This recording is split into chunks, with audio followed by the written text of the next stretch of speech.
Welcome to all my dear students. बहुत सारे बच्चों की डिमांड है कि सर इम्प्रूवमेंट एग्ज़ाम के बारे में कुछ बताइए आप।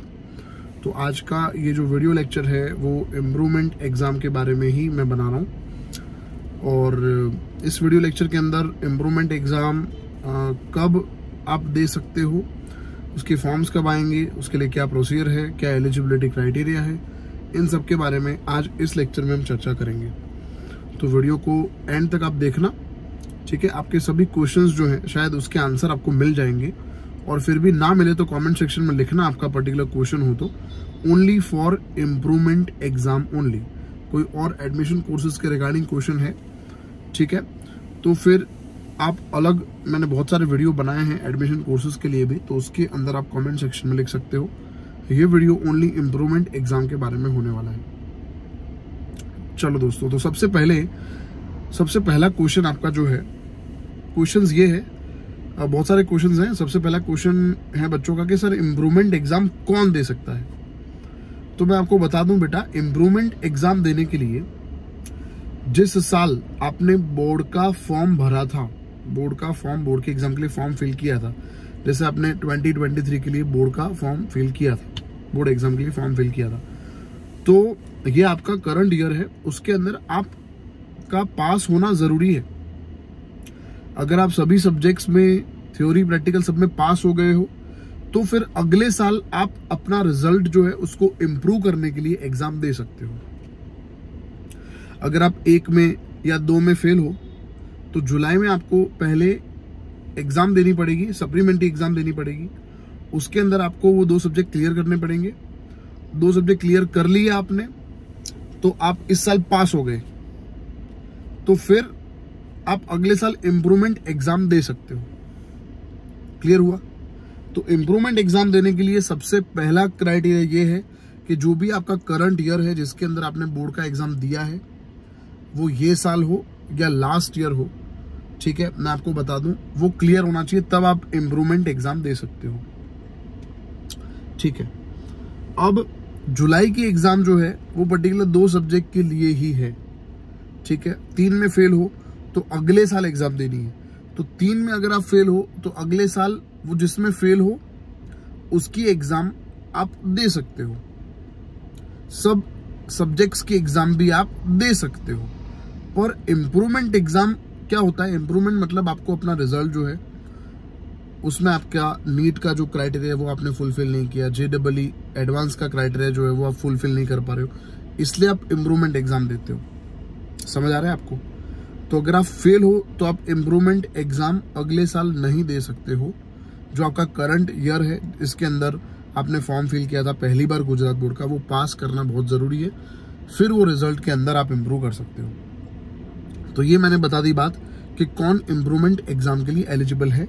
वही बच्चा एलिजिबल है, वही स्टूडेंट एलिजिबल है जो करंट ईयर में पास हुआ हो, या फिर जुलाई में 1 या 2 सब्जेक्ट में फेल है तो वो पास हो जाए, तब जाके वो इम्प्रूवमेंट एग्जाम के लिए एलिजिबल है। अब बात करते हैं कि आप इस साल पास हो गए हो और अगले साल आपको इम्प्रूवमेंट एग्जाम देनी है। इसलिए देनी है क्योंकि आप नीट और JEE के अंदर क्वालिफाई नहीं हुए हो, तो आपको क्वालिफाई होना है, इसलिए आप गुजरात बोर्ड का एग्जाम फिर से एक बार देना चाहते हो। तो इसके लिए दोस्तों कंडीशन ये है कि सबसे पहले कंडीशन ये है कि आपका जो रिजल्ट है इस साल का वो आपको सबमिट करवाना पड़ेगा। आपका रिजल्ट आज या कल में, आज आपके स्कूल ने आपको रिजल्ट दे दिया होगा। मैंने ये भी बताया था एक वीडियो लेक्चर के अंदर कि बोर्ड ने रिजल्ट रिलीज कर दिया है, स्कूल को दे दिया है, स्कूल आपको दे देगा रिजल्ट। तो आज आपको रिजल्ट मिल गया होगा। तो 120 डेज के अंदर, 120 डेज का मतलब हो गया 4 महीने के अंदर, 4 मंथ्स के अंदर आपको आपका ये जो रिजल्ट है वो गुजरात बोर्ड जाना है गांधीनगर, और वहां पे आपको अपना रिजल्ट जो है वो दोस्तों सबमिट करा देना है। और जैसे रिजल्ट सबमिट करोगे उसी समय, सेम टाइम पे, वहां पे आपको अगले साल की बोर्ड के एग्जाम के लिए फॉर्म फिल करना है। जी हाँ दोस्तों, आप एकदम सही सुन रहे हो, मैंने बहुत रिसर्च किया है और उसके बाद ये बात मैं आपको बता रहा हूँ। तो एकदम सटीक सही बात है ये कि आपका रिजल्ट आपके हाथ में आ गया होगा जिसमें आप पास हो गए हो। वो रिजल्ट आपको 120 डेज के अंदर, 120 डेज क्राइटेरिया है, 120 डेज के अंदर आपको कहाँ जाना है, आपको जाना है JSCB बोर्ड गुजरात, ठीक है, बोर्ड जाना है, उसके ऑफिस में जाना है गांधीनगर में, और आपका अभी का रिजल्ट जो है वो सबमिट कराना है। एक फॉर्म भी आपको साथ में मिलेगा, वो फिल करना है। अगर वो फॉर्म आपको चाहिए तो मुझे व्हाट्सअप करना। यूट्यूब जो वीडियो आप अभी देख रहे हो वो चैनल पे होम पेज पे जाके मेरा व्हाट्सअप नंबर ले लो, वहाँ से मुझे व्हाट्सअप करो, मैं वो फॉर्म आपको भेजूंगा। वो फॉर्म आप फिल कर देना। वो फॉर्म फिल कर दोगे बेटा आप, फिर आपको आपका रिजल्ट जो है वो सबमिट करवाना है। वो फॉर्म के अंदर आपके जो प्रिंसिपल है, करंट ईयर जो है जहाँ पे आपने स्कूल में एडमिशन लिया था इस साल, उसके साइन और स्टैम्प भी आपको करवाना रहेगा। तो फॉर्म फिल करना है, साइन स्टैम्प लगवाना है। आपका ओरिजिनल मार्कशीट अभी का जो है और LC वो दोनों सबमिट हो जाएगा, ठीक है। और नीचे आपकी साइन होगी कि आपकी परमिशन के साथ आप अपना रिजल्ट जो है सबमिट करना चाहते हो। परमिशन इसलिए ज़रूरी है क्योंकि इस साल आप अपना रिजल्ट सबमिट करवा रहे हो, फिर अगले साल भी अगर आप नीट और JEE में अगर अपना क्राइटेरिया फुलफिल नहीं कर पाए और इस साल से भी कम रिजल्ट आया, तो ये साल का रिजल्ट तो सबमिट हो गया, वो तो वैलिड होगा ही नहीं। मान लो अगर आप फेल हो गए अगले साल इम्प्रूव करने के चक्कर में, तो भी आपका इस साल का रिजल्ट वैलिड नहीं होगा। तो इसमें ऐसा नहीं है कि 2 साल में जिस साल का रिजल्ट ज्यादा होगा वो वैलिड है, ऐसा नहीं है।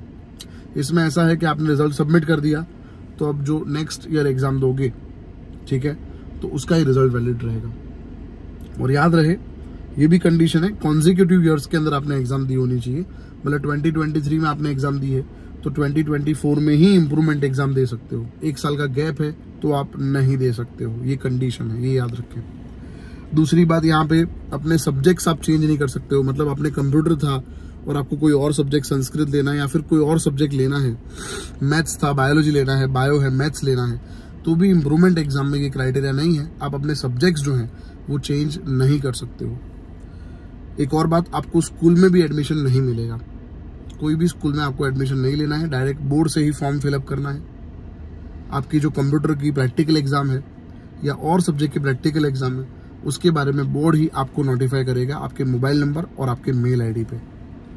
आपको मैसेज आएगा, कॉल आएगा या फिर मेल आईडी पे मेल आएगा आपके एग्जाम्स के बारे में अगले साल। तो ये सब बातें हैं, मैंने बता दिया। जो मेजोरिटी चीजें थी वो सब मैंने बता दी। 120 डेज के अंदर आपको अपना रिजल्ट सबमिट कराना है, साइन स्टैम्प करवाना है प्रिंसिपल से। फिर मैंने बताया इस साल इस साल पास हो तभी आप इम्प्रूवमेंट एग्जाम के लिए अप्लाई कर सकते हो। फिर स्कूल में एडमिशन आपको नहीं मिलेगा, फिर कंटिन्यू ईयर के अंदर ही इम्प्रूवमेंट एग्जाम आप दे सकते हो। यहाँ पे दोस्तों मैं मेरा खुद का ओपिनियन दे देता हूँ कि आपको इम्प्रूवमेंट एग्जाम देनी चाहिए कि नहीं देनी चाहिए। दोस्तों मेरा ये मानना है कि इस साल आपको पता होगा गुजरात बोर्ड के अंदर चैप्टर्स रिड्यूस हो चुके हैं। मतलब 16 चैप्टर से 12th में 10 हो चुके हैं।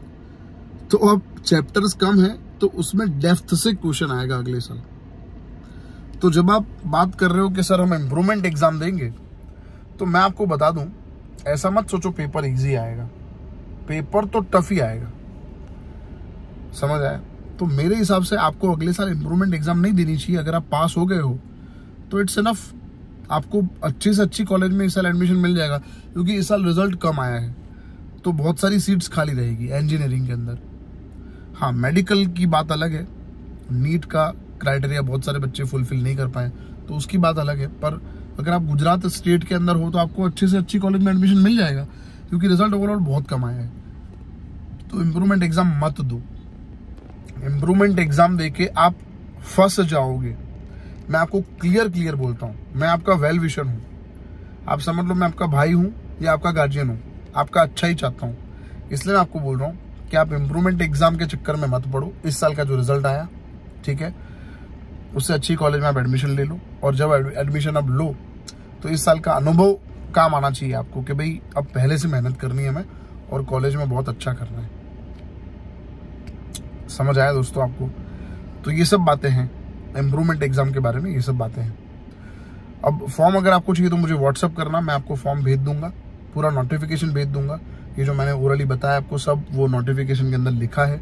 कुछ चीज़ें नहीं लिखी है तो मैंने सर्च करा है, गुजरात बोर्ड के इंक्वायरी ऑफिस में सर्च किया है, कुछ गवर्नमेंट टीचर्स हैं उनसे मैंने ये सब क्वेश्चंस किए हैं, उनके आंसर ये सब वो सब मिला के मैंने रिसर्च करके वीडियो पूरा बनाया है।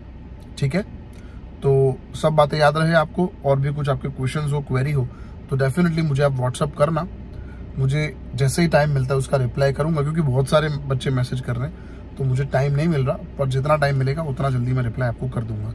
और इम्प्रूवमेंट एग्जाम के बारे में और कुछ आपको जानना हो तो इस वीडियो के कमेंट सेक्शन में लिखो आप, मैं डेफिनेटली आपकी हेल्प करूंगा। ठीक है दोस्तों, मिलते हैं नेक्स्ट वीडियो लेक्चर के अंदर। Thank you so much.